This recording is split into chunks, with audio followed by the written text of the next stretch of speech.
So I'm up here in the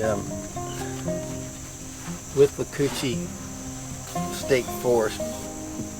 Got a lot of rain last night, which kind of helped me really, because then I can't get near the river. There's no boat ramps, or there's no real official river access. You gotta hoof it through the woods, and it's not a real inviting environment. But once you get into it, it just becomes, part of what you're doing. So I'll be dragging this kayak, a few hundred yards to find the Little Withlacochee River. And I'll try to kind of get in more of the story as I'm on the river, but I'm going to be looking for remnants of the old dark stretch in the State Road 23. I'd like to find the monuments left there by Sumter County. I'd like to find the old Orange Belt railroad bed, and the old Bird's Roost Bridge. So I just you kind of don't know, you don't know what you're really going to get into. You find yourself kind of, you might be wading, pulling the kayak, certainly pulling through the woods here, but kind of wading, maybe swimming under logs, getting out, climbing over logs, dragging it over logs, getting out and dragging it around the creek, because trees fall. Nobody maintains this area. It's pretty remote. It's not a large river, and it's not something that that people use for much. But I'll get there and I'll use it to get to hopefully these old artifacts from about the 1910s, 1920s, about 100 years ago. See what's left behind. That sort of infrastructure doesn't just go away. Railroad beds, road beds, lime rock, bridge pilings, abutments. They'll still be around. Now, a lot of times, especially the railroad, they didn't leave them because they'd salvage their big, heavy timbers. But sometimes they do. I'll just get up there and see. But and then we'll talk about it. We'll talk about more along the way. Or I'll check in with you later. So this is what you do. You just get it all set up, all tucked away, and you start dragging it. Pretty soon, this is easy here, a bunch of wet pine needles, but pretty soon I'll just be dragging it straight through the woods. I got about 500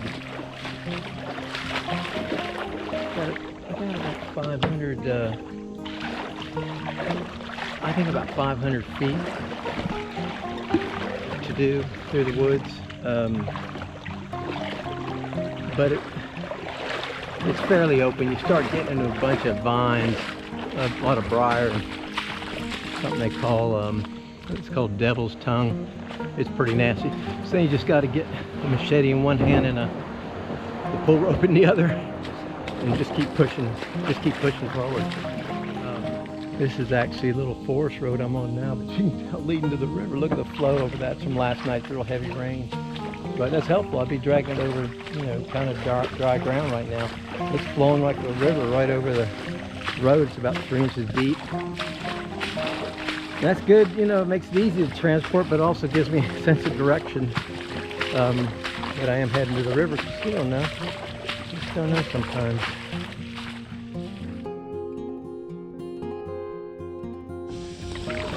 Well, I'm not to the river yet, but I'm definitely in a flooded, like in the floodplain, so I can paddle. It's really pretty out here.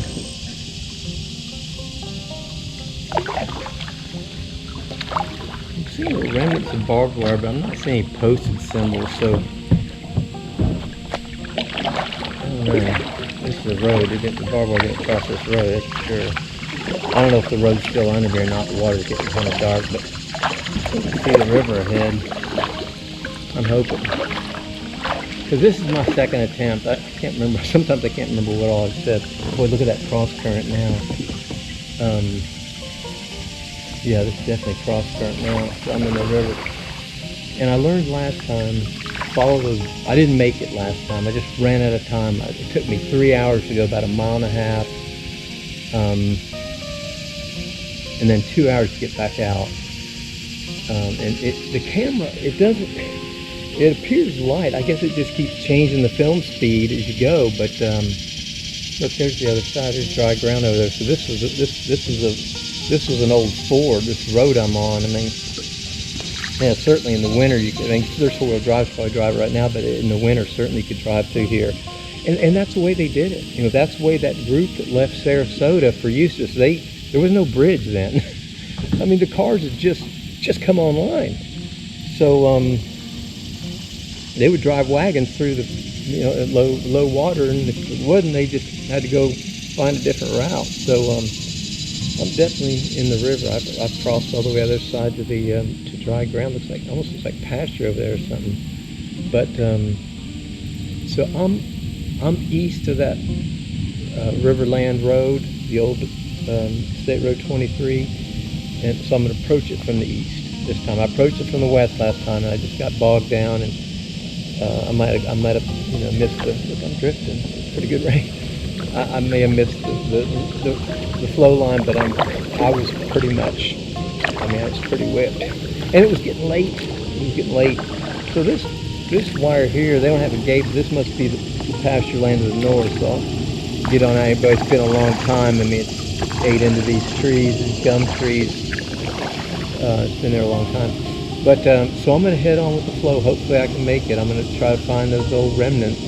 And here's the thing too. Here I am in this flow, and there's these great big cypress. So, you know, lesson learned from last time. Just if all else fails, go to the biggest group of cypress you can find, and that's typically going to be the permanent pool, the flow line. Seems obvious now, but that's kind of deep right there. 3 feet deep.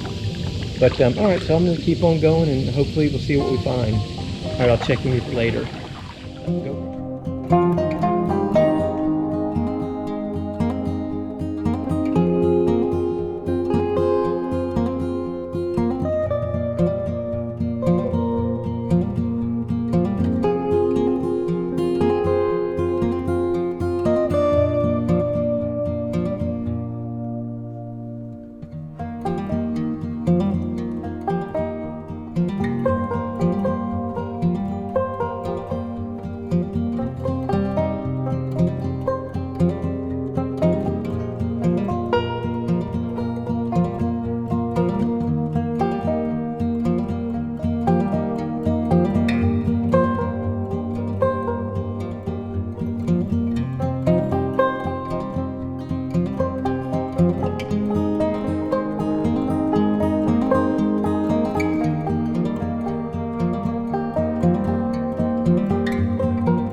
So I am seeing some high ground in the distance, and you know, high ground around here is typically going to be man-made. So I'm kind of being lazy and I want to get out and walk it, but it just seems like as soon as I get out and walk it, I can paddle some more. So I'm just probably I'll just push through with the bully stick. But I do see some high ground up there, and that's typically man-made. There aren't any big ridges in the middle of the swamp. But all right, well, I'll keep moving. Okay, well, it looks like I made it. I'll pin it in my GPS, but this is without a doubt the old State Road 23 crossing of the Withlacochee River. There's a lot of poison ivy here. But this is the old Bird's Roost Bridge. Now, this bridge has had many iterations. Look at the old lime rock stone abutment, big timbers. State Road 23 crossing of the Little Withlacochee River. So I'm going to kind of take a look around, but that means that those monuments are going to be, this is the Sumter County line. The river formed the county line, so those monuments are going to be just over there. I'm hoping I'll have access to them, but I'm gonna go ahead and pin this in my GPS, but this is the old bridge, so it's kind of cool to find it. All right, I'll check in with you later.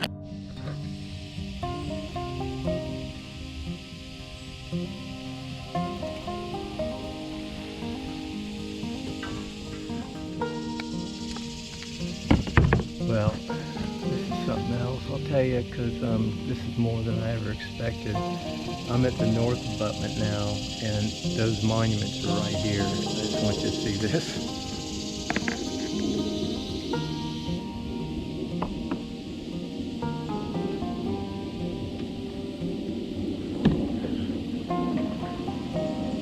So we'll get out and take a look at them, but I'm a little taken aback right now. I mean, those things are massive, massive. But it seems to be, it still says Sumter County. It looks like they had maybe to carve the narrative in tablets, and then maybe granite carved, you know, like a tombstone, but maybe tablets. But those are pulled away, but you can still see Sumter County. They wanted you to know, they were proud of that road. That was an oil sand, a dirt road with asphalt oil put on it. Asphalt oil is the I guess the crudest portion in the crude oil distilling process, and that's what it's used for tar, you know, bitumen. It occurs naturally as well. I mean, it can be mined, but it can also come off of it just in production of gasoline. So they were very proud of that, and they built these giant monuments on their pride and joy, their north-south oil sand road in 1924. So I'm going to get out. I don't see any fences or anything. So, I mean, it's only right there, so I'm not going to be bothering anybody. But I don't think this is. I think I'm still in the state forest, but it's hard to say when you cross the river. Sometimes you cross into people's property, but I mean, I hear cows, but I don't see anything. I'm just going to step out and take a look, and then I'll just get on out of here. So I'm really happy to have found, I gotta say, because that last attempt was really tough, and it made me think, you know, what in the hell are you doing out here? You're gonna get hurt. But that little bit of rain helped. It elevated the water level, and it was really easy to follow the flow line this time. I had to drag it a little bit, but nothing like last time. So I'm gonna check this out and take some pictures, and then I'll just get. I think I'll go try to find the railroad, because it's not far. You know, they parallel each other, and maybe we'll talk a little bit about that railroad too. Okay. There's the embankment, and there they are. I mean, look at that thing. It's on either side of the road. And they wanted you to know that you're leaving Sumter County and you're heading into the dark stretch. It still looks just as bad as it did. But that's the old Bird's Roost Bridge and Little Withlacochee River. It's a pretty good sized river here, actually. Looks like they built some kind of mound of dirt people from driving into it. But that right away, this embankment. So I said, these things don't go away. I mean, that's a lot of work. They put a lot of work into that. There's the old State Road 23 right away, and I'm sure it's still gonna have maybe some kind of lime rock or asphalt. Looks like it's got asphalt pavement on it. If you look here, this thing, the pedestal that's at least 5 foot, and that I mean every bit of 15 feet tall. On the top it says Sumter. On this side, where you're heading into it, Sumter County up there is pretty cool. But you can see where the tablet, the large tablet would have all the information on it, is now pulled away. But we're taken down. Hopefully they're in an archive somewhere. I don't know. But some pretty heavy timbers at this bridge. And the bridge is long. I mean, it looks to be 300 or 400 feet long. I'm gonna walk through here and kind of peg these things all on the GPS and sort of just map out where I've been. But I mean, I'm just real tickled about finding it, frankly, because it was hard getting back here. But anyhow, so that kayak, I love that thing. All right, well, I'll get some GPS work done, and then I'll check in with you later. Well, I gotta admit, I'm finding that. It's hard getting in here.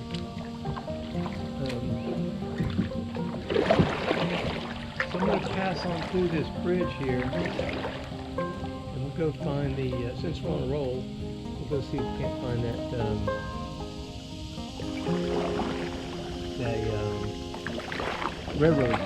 railroad alignment. Big spider.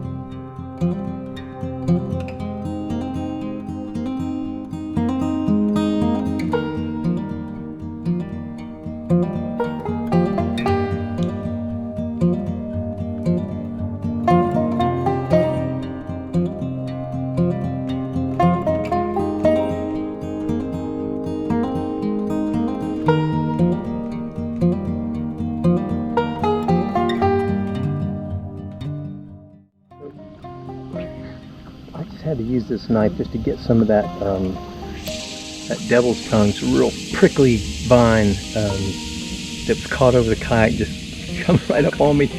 And sometimes I'll get comments, people joking about this knife, you know, the boat ramps and stuff, or Rambo and all, but I'm telling you, man, look where I am.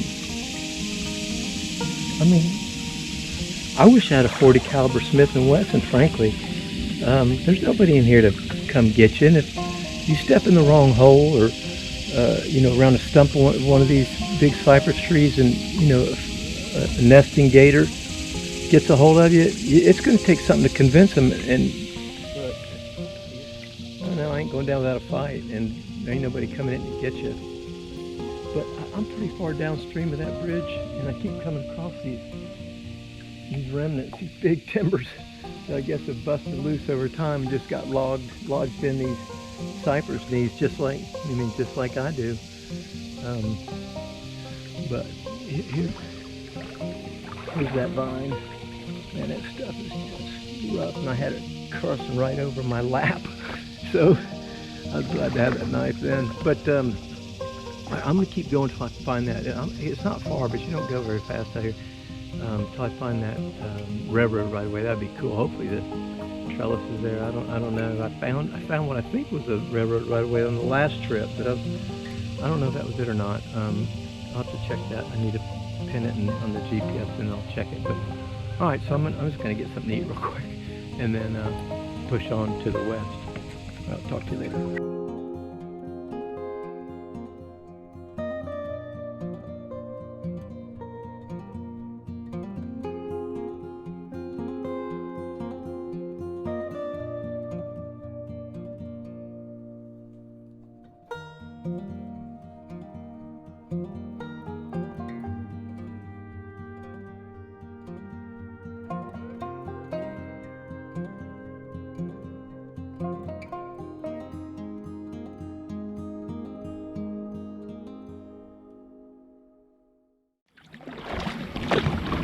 It's really hard to tell. Right now I'm just going one big giant cypress to the next. This is what I'm doing. And it's kind of working. It is kind of working. I'll remember that one. You see the big ones I just passed. And I see a couple big ones. And then that's what happens. You find this is probably the wet no matter what time of year. Got a nice little cut through here too. I'm getting a nice little break from walking and wading. See any sign of that bridge on. I've gone a pretty good ways. Let's see. At least it's not a difficult route, so I'll just stick with it. See where it takes me.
According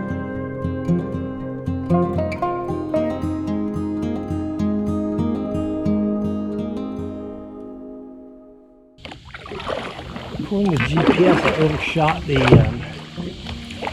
Orange Belt Bridge, railroad bridge, but I ran into a fence that I ran into last time. So I know I've covered all the ground that I need to cover from where I turned around last time. And I knew I recognized that.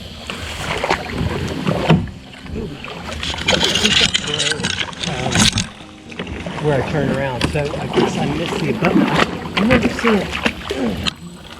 I remember seeing like tall ground, but I could never. I saw it in the distance, and I just never got there. I guess I started losing the stream, and I focused on that. Oh, there it is, right there. There it is right there. Oh shit. Alright. Well, so that's it. This is the old Orange Belt line. There's north abutment. So that's what I thought it was last time, and sure enough, that's what it is. I'd say it's farther from the Birdsroost Bridge than I thought, but it just takes. That's just a tough little patch between there, and it just takes a long time to get there, and that's where I turned around. Well, I've fallen since I was here. So I'm gonna get up there and pin it again.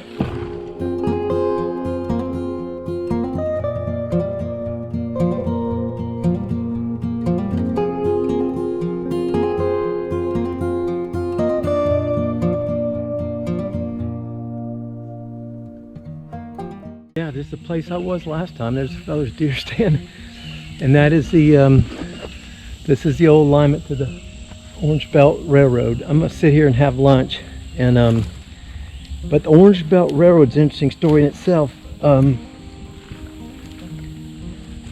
It fell out of Apopka, Florida. A Russian immigrant from St. Petersburg, Russia, owned a sawmill and held a lot of debt on a certain small gauge, narrow gauge rail line around Apopka that would haul citrus and fruit around Central Florida, Orlando and Claremont, Apopka. I don't know where the segment was he got, but he got it out of debt because the fellow owed him for the ties, so he just took that little piece of track. But once he got ownership, he just started pushing it west and west and west towards these towns. Along the way, people that owned considerable land and had interest would try to partner with him to bring the railroad to their town, to their land. And the guy that was successful was a military veteran out of Detroit, Michigan. I think he had 4,700 acres in what is now the city of St. Petersburg. They partnered up, and sure enough, they ran that thing right through here. We're sitting on the grade of it, the Orange Belt Railroad. I can see right down the alignment, down through Riverland and Richloam, Tribbley, Withlacochee, all these towns that were real important back then. This area, around the turn of the last century, 1900, shipped out 2 rail car loads of cucumbers in the month of November. That's a lot. That's $3,000 in $1,900. That's a good bit. They were prosperous. So the railroad came through here, pushed all the way to St. Petersburg. In the agreement, they formed the town, and they named the town St. Petersburg after the fellow's hometown in Russia, and they named the Hotel Detroit after that other fellow, his hometown in Detroit, Michigan. Hotel's there to this day.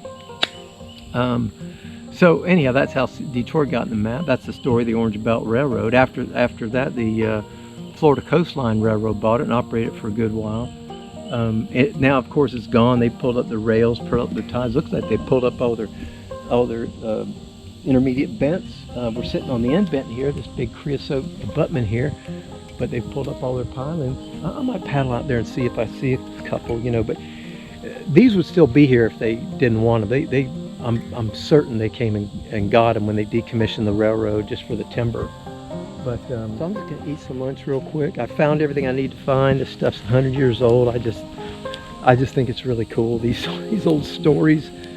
It's a beautiful scene too.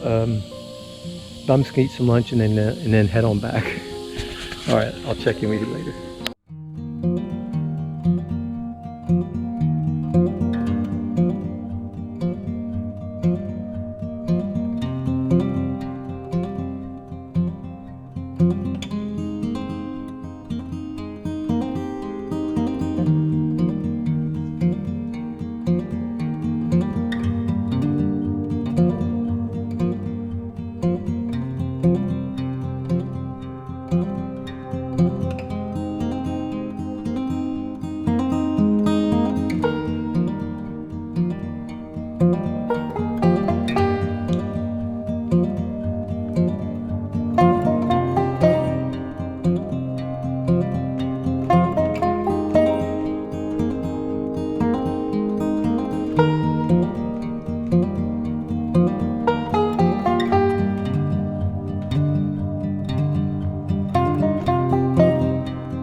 Maybe 100 yards, 150 yards.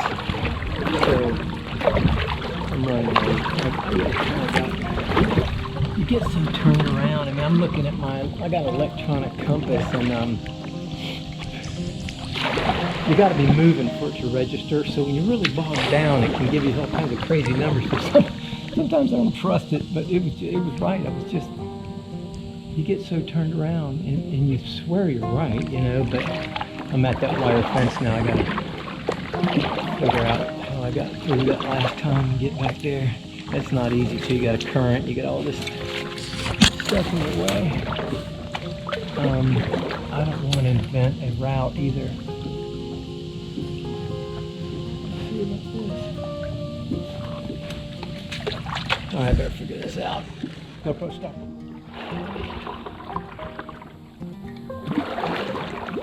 Finally made the bridge.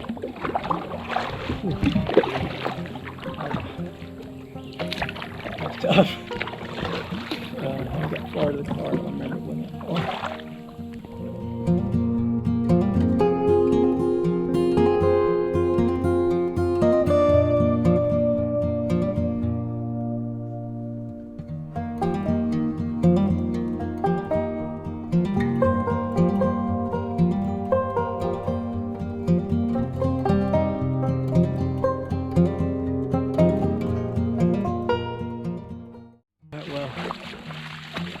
I made it. It got really tough towards the end. There's that one little patch in there that it's just hard to tell where you're at. And I just got so turned around. I'd even look at my compass, but I think it was wrong. But in the stream flow, you know, you think you're going just against the current, just keep doing that, but that can send you up tributaries, you know.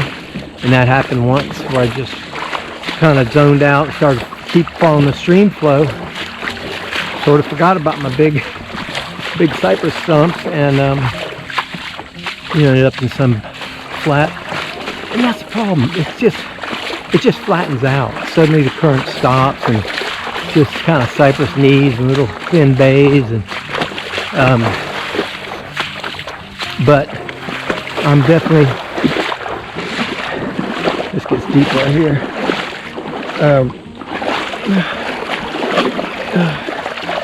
But I'm back on that forest road, the submerged forest road, and I'll pull this thing back to a couple hundred yards to my car. First thing I'll do is make a call home, because I'm probably a couple hours late, and I'm sure she corrects for that, frankly, but still. I think I'll have cell service in here, and I'll give a call and then clean up and head on back. But I'll check in with you later, though.